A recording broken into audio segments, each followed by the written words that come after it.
So welcome back to part 2, which is the second stage of the Wealth Exaltation mind game, where you are going to design the profiles of each archetype that you identified in stage 1. So in this second stage, you will profile the fundamental desires, attributes and functions of each archetype. By profiling the characteristic profile of each archetype, you will establish a blueprint framework, a storyline, the individual game plan that gives you the type of mindset, behavioural traits and skills that you need to discipline into your life. These written profiles will then become the clarification, the certainty, the guidance, the points of reference of the actions that you must take to develop the attributes of these disciplines into your life. Now, it must be said that profiling each archetype is going to take time.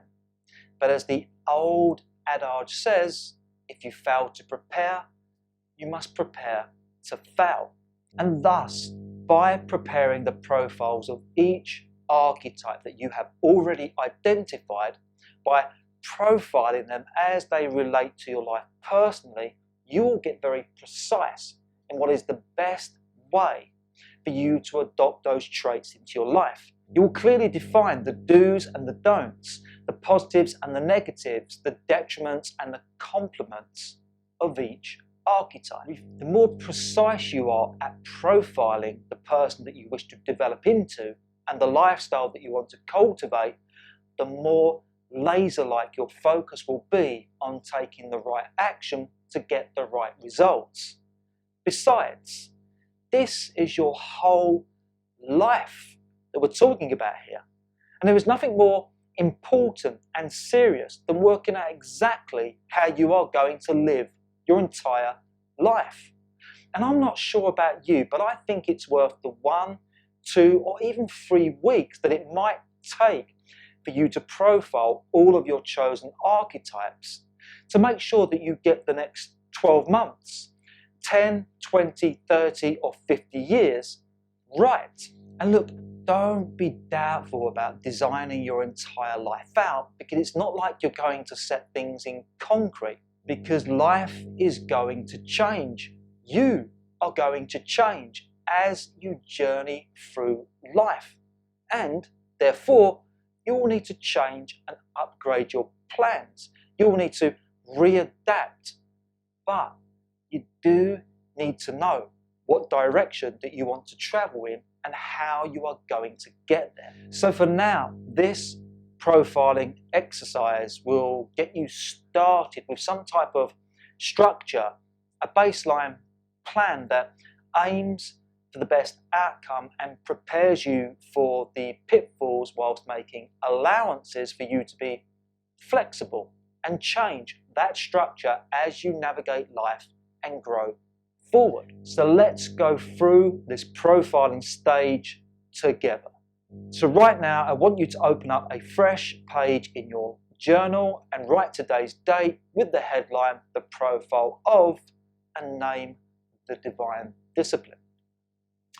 If this is your first time creating a character profile, keep it simple and easy. Get started by choosing just one archetype from stage 1. Choose the one archetype that you feel is best to get started with. And what now follows is a set of explorative questions that will guide you to profile that discipline and give multiple answers, if you can, to each question. And please note, do not rush this exercise. Take your time. It will take however long it takes. It could take you 1 hour, a day or more to profile just one archetype. And there is no right or wrong way to do this exercise. There is only your way to do this. So search your mind and trust your feelings and allow each answer to unfold into your awareness. Design the profiles exactly as you would like them to be in your own thoughts and words. Here are the explorative questions, beginning with question 14. What fears, insecurities, traumas and shames will this archetype guide you to confront and overcome, and how does this happen? With this question, I want you to identify what underlying psychological inferiorities that this new you, that this new role, this new way of being is going to help you deal with and cope with. What superior traits does this archetype have that will assist you to overcome any underlying inferiorities? So for example, where you perhaps have fears or insecurities, what courageous and assertive actions will this archetype take to compensate? Where you perhaps have past traumas and shames, in what way does this archetype give you the strength and power of honesty and power of vulnerability to open yourself up to life so that you can begin to live to your fullest? Question number 15. What sub-personas, what devious dozen archetypes does this new divine discipline, this new archetype help you to counteract? And what new behaviours will achieve this? For this question, you can refer back to your journaling work on the devious dozen so that you associate how your new higher self, this super persona, will now be a force of goodness, healing, positivity, certainty, fortitude, virtue. They will supersede the lower self limitations of a particular archetype from the devious dozen. The reason for making a clear and resonant link between a devious dozen sub-persona and this new divine discipline is so that whenever you become aware that you are perhaps slipping back into old ways, back to the old archetype, that you instantly know that this new archetype will be the empowerment, the reason, the ambition for you to break the pattern, change the gears and get back on the upwards track. So for example, if the trickster was a prominent sub-persona in my life and I became aware that I was slipping back into modes of denial and deceptiveness, I would know to then utilize the attributes of, say, the realist to get myself grounded back into reality. Or, for example, if the detriments of the exhibitionist have always been my downfall, where I am self-absorbed and narcissistic, then the selfless attributes of the saint, divine discipline, will be the archetype that pulls me up, that will be my uprising back to virtue. So again, think about how this new divine discipline will counteract a specific sub-persona and define the exact behaviours that will do this. Moving on to question number 16. What reoccurring problems, obstacles, challenges and setbacks will this archetype help you to overcome, and how does this happen?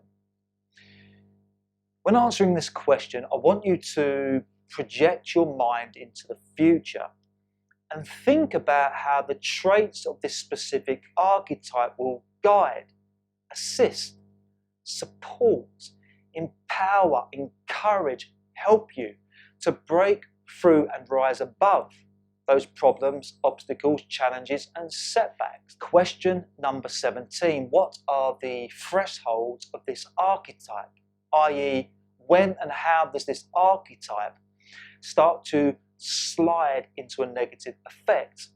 And what preventative measures does this archetype need to have in place to avoid that negative effect? So by threshold, I mean at what specific point would the behaviour of this new archetype likely to make you feel stressed, anxious, fatigued or obsessive, whereby playing the role of this archetype is making you feel worse, not better. So where is this archetype likely to be extreme and imbalanced. So what does that look like, and what situations is that likely to occur? And how would you know when that would be happening?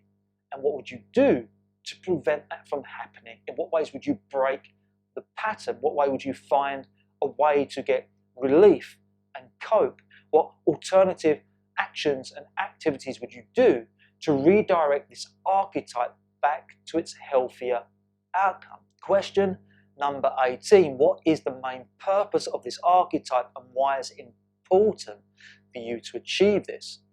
So what does this archetype hope to achieve in order to feel validated, meaningful, worthy, rewarded and fulfilled?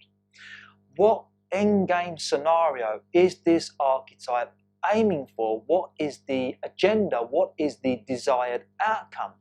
And why? Is this important for you? In what ways does this improve and benefit your life? Why is this an absolute must for you? I want you to get really clear on this and put together a couple of strong statements that define this archetype's mission and how that mission serves you and serves the people you love. Question number 19. What are the short, medium and long-term goals of this archetype? Now that you have defined the main purpose of this archetype, I want you to break down all of the ways in which this part of you would achieve its purpose. Define, where will you go? What do you need? Who do you need to do this with? What resources will make this happen? When will this happen? What do you need to do today, tomorrow, this week? What are the tasks, projects, actions, priorities and equipment that you need to do and acquire in order to make this archetype's purpose a reality? How will you structure those goals over the next month, 2 months, 6 months or a year? Make a list of everything that you need to have, do and where you need to go to accomplish the mission of this archetype. Question number 20. What are the beneficial habits of this archetype? So, you know that to become someone better, you need to recondition your mind, body, and upgrade your habitual self with new habits that elicit positive results. Habits, you already know, are actions that you take on a regular basis where through repetition, you get really good at something until it becomes a skill, a competency, something of real value to you and others. So now think about this specific archetype and decide what are the habits that this archetype needs to develop in which to fulfill its purpose. What are the habits that make this part of you become better at what it does? What are the habits that will help this part of you get what it wants more efficiently and effectively? Decide now what they are for this archetype. Question 21. What core emotions does this archetype instill within you?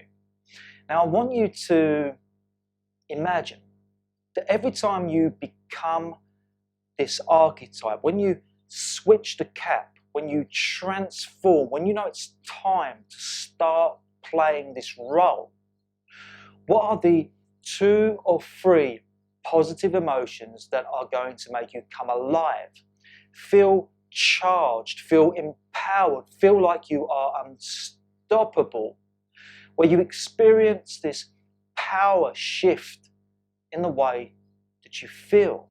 So for example, if I was thinking of an archetype like, say, the athlete, then I would know when it's time to become the athlete so that I can go and perform a sports activity, then my entire energy, mindset and attitude would shift.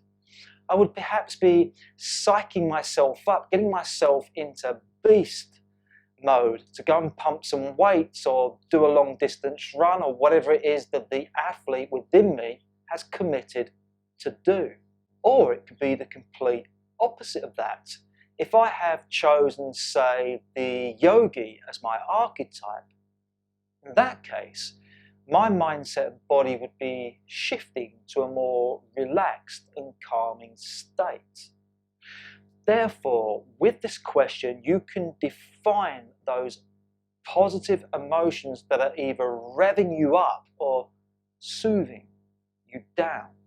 So what you are looking to figure out with this question is what core emotions would your archetype have that would motivate you, excite you, or loosen you up, chill you down in a way that makes you feel good about yourself and what you are doing. Question number 22, what character strengths does this archetype have? So let's define the term character strengths. What are character strengths? Well, these are the good mental qualities of this archetype, which is to say that this part of you has certain thoughts, perspectives and behaviors that are unique and integral parts of how this archetype maintains its purpose and gets good results. So for example, if we were to define the character strengths of the realist, we could say that the realist is good at detecting and exposing the truth about something or someone. We could also say that the realist archetype is good at remaining cool-headed, composed and grounded. We could also say that the realist is good at being cautious and inquisitive, especially when confronted with things that seem too good to be true. What else would be a good character strength of the realist, for example? Well, we could say that this archetype is good at not rushing into situations without taking full account of the outcome. And if we now look back at those 4 character strengths of the realist archetype as the example, we have now identified some great traits to adopt some healthy disciplines in becoming this character. Now I want you to figure out what would be the character strengths of the archetype that you are currently working on. Identify with at least 4 character strengths. Question number 23, how does this new part of you enhance your perspective of reality? With this question, I want you to think about how your archetype will improve your outlook on life. How does this archetype see the world out there? In what positive light, what uplifting viewpoint, what optimistic perspective does this new part of you? Look at your relationships, look at your career, look at your lifestyle, look at your future, and look at yourself in the mirror. Just momentarily step into this archetype and imagine being this archetype right now and see this part of you getting the results, winning the game and bringing out the best in you. Really imagine what it feels like to be looking through the eyes of this archetype. See how good the different aspects of your life are once you are experiencing the triumph and success of this archetype, and then make a note of how this imagined experience would enhance your perspective. Question number 24, how does this new part of you enhance your interactions with people? Now I want you to think about how this archetype empowers you in creating new relationships or developing current relationships. What new things will this archetype think, say and do that will improve your relationships? In what ways will this archetype make your relationships better? What new suggestions, new approaches, new strategies, new experiences will this part of you initiate? How will this part of you make your relationships more special, more intimate, more rewarding, more exciting, more in every way that you can possibly think of? Question number 25, how does this archetype enable you to improve your current situations? And here with this question, I want you to think about the actual conditions in your life right now. Look at the different aspects of your life, from the social aspect to your closest relationships, your career, your finances, your health, your psychology, your lifestyle in general, and think, where does this need to be improved, and how does this specific archetype help you do that? What specific traits of this archetype are best suited to improve these current situations? Question number 26, what are the core values of this archetype, and why are these important to you? Now, this question is very important because what we value in life is where we place our focus and attention. Our values guide our behavior. We move towards what we do value, and we move away from what we don't value. Our values are the experiences, the possessions, the places, the outcomes, and the results that we enjoy having, that rewards us with a sense of importance and worth. What we value being, doing, and having is what makes our life feel worthwhile. Therefore, I want you to define the guiding values of your new archetype and just pick a maximum of 3 core values. And core values are the absolute must-have values that this archetype needs in order to feel validated and fulfill its purpose. So pause the tape and think about what those 3 core values are for this archetype, and make a note of why they are important for this part of you and this part of your life. Question number 27, what are the core principles of this archetype, and how do these principles lead to positive consequences? With this question, I want you to keep it simple and think of the 3 core principles that this archetype will have that will always give you a positive result. So let's define what a principle is.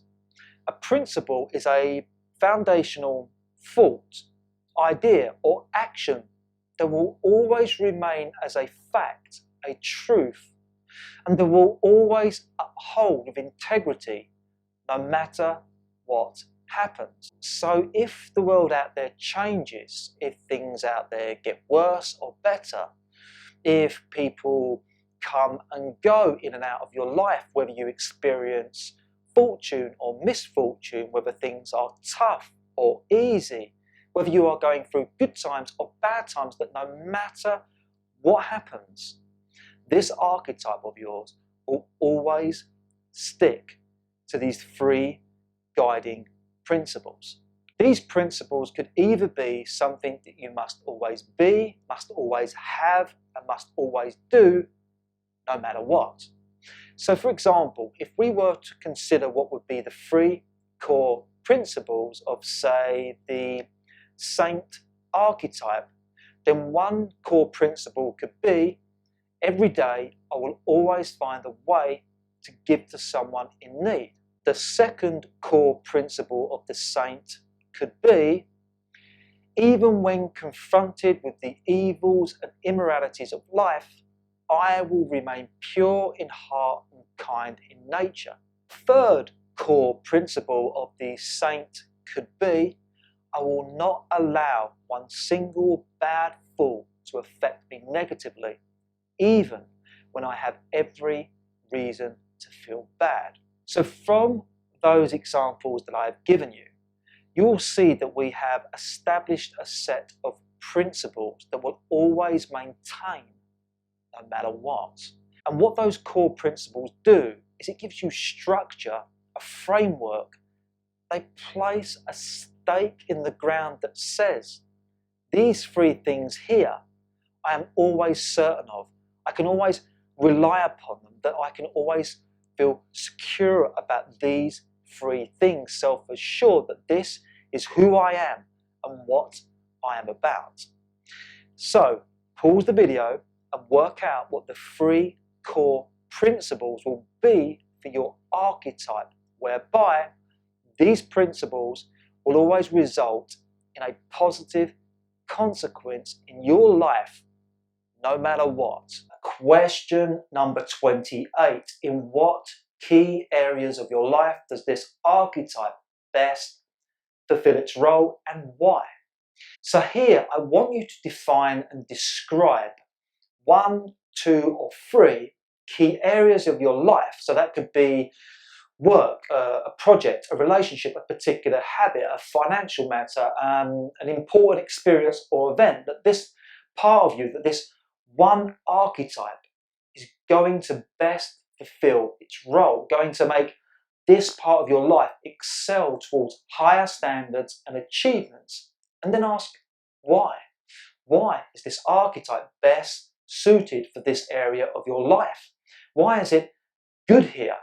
And really anchor in those reasons. Really get clear in your mind why this archetype is more than capable of doing the one thing that it needs to do in this key area of your life.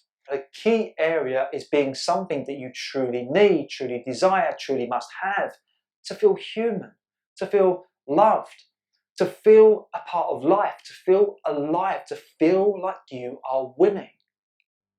Question 29. What is the one guiding philosophy that this archetype lives by, and why is this beneficial to you? So, what does having a guiding philosophy actually mean? This means that you have one piece of wisdom about how your personal reality or the world around you works. This piece of wisdom is something that always holds true. It is an irrefutable fact of life, and that whenever you think of this wisdom and live as the embodiment of this wisdom, you will always do great things, go to great lengths to get great results that make you feel great. So to help you define a guiding philosophy, let's discuss some examples. And why not start with the philosophy that has underpinned this entire Mind Games program, which is the simple philosophy of as within, so without, which means whoever I am within is the behavior that I will always project outwards, and this will manifest my experience. Which also means that whatever type of life that I want to manifest out there, I must first become it in here, which means I must first change who I am. I must change my mind, change my body, change my energy, so that I change what I project outwards and manifest. And that's a great guiding philosophy to live by. It means that I am no longer blaming others for my misfortunes or for the things that I don't have. And I'm not waiting for things out there to change before I take massive action. And that one simple guiding philosophy will always hold up and remain true whenever I apply it in my life. So let's look at another simple yet powerful philosophy, which is you reap what you sow. I mean, how true is that? It means that if you think bad, speak bad, behave bad, and do bad, then you will reap bad things. Or vice versa, if you were to think good, speak good, and behave good, then you will reap good things. That's because whatever you put out there, whatever your intentions are, your energy and your deeds, you will attract the same back. What about the saying, what goes up must come down? That saying is actually a guiding philosophy because it is true to life. If we were to look at emotions, if we keep going strong with a work hard mentality, yes, we can feel motivated, eager and empowered when getting stuff done. But eventually, if we keep going long enough at a certain level of energy, then we will go to the extreme, and then we will start to experience stress and pressure, which will lead to a crash and burn, where you slump down into a period of fatigue. Let's now look at that philosophy in reference to the economy. We have inflation and deflation. We have bull markets rising and bear markets falling. So let's look at that guiding philosophy when it comes to the weather. We have high pressure, which is always followed by low pressure. Let's look at your monthly wages, for example. At the start of the month, they're up, and at the end of the month, for most people, they're usually down. I think you get the point. So now I want you to think of a guiding philosophy for the archetype that you are working with, and the context in which to define that philosophy would be, when this happens, this always happens also. So let's use the leader archetype as the example to define a guiding philosophy. For the leader, a guiding philosophy would be, whenever there is doubt and uncertainty, I provide reassurance and direction. Then you would need to ask, why is that beneficial to the leader? Well, to lead, you must be confident and resolute and certain in which way you are leading yourself and others. Let's now together think of a guiding philosophy for a different archetype. How about the critic? A great and simple guiding philosophy for the critic would be, nothing is what it seems at face value. Now, the benefit of the critic living by that guiding philosophy is that you will never accept what people say as being the absolute truth, and that you will be prompted to investigate further to see what has been hidden or omitted from you. So there you have it. We have both discussed what a guiding philosophy means and how you can apply it in your life and the benefits that come from that. So now you can create a guiding philosophy for the archetype that you are currently working on. Moving on to question number 30. What specific thought, affirmations and self-talk does this archetype have in which to motivate and encourage you with its ambitions? The purpose of this question is to design these optimistic thoughts, positive sayings, key phrases, mental programs that you could repeatedly think and say that will both trigger, stimulate and condition the traits of this archetype into your mind body. I want you to think of at least 10 different short expressions, which will be verbs that describe that something good is about to happen. These short expressions will consist of anywhere between 5 to 20 words, like for instance, it's time to get going with this, fill in the blank, or I can't wait for, fill in the blank, or I'm really good at doing, fill in the blank, because of, fill in the blank. You get the idea, right? So, what specific thought, affirmations and self-talk does this archetype have in which to motivate and encourage you with its ambitions? So that is it.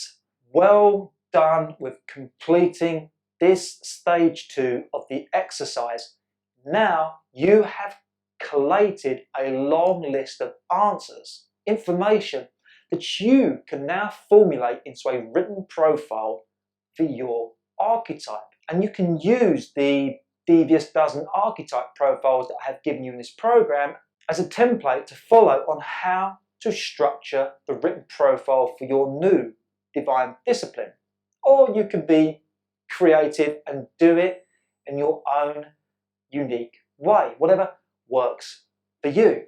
So take the time out from this video and write your first archetypal profile. It could take a day, it could take 2 days, it will take however long it takes, but don't take too long, because in the next stage of this wealth exaltation game strategy, it is time for you to take massive action.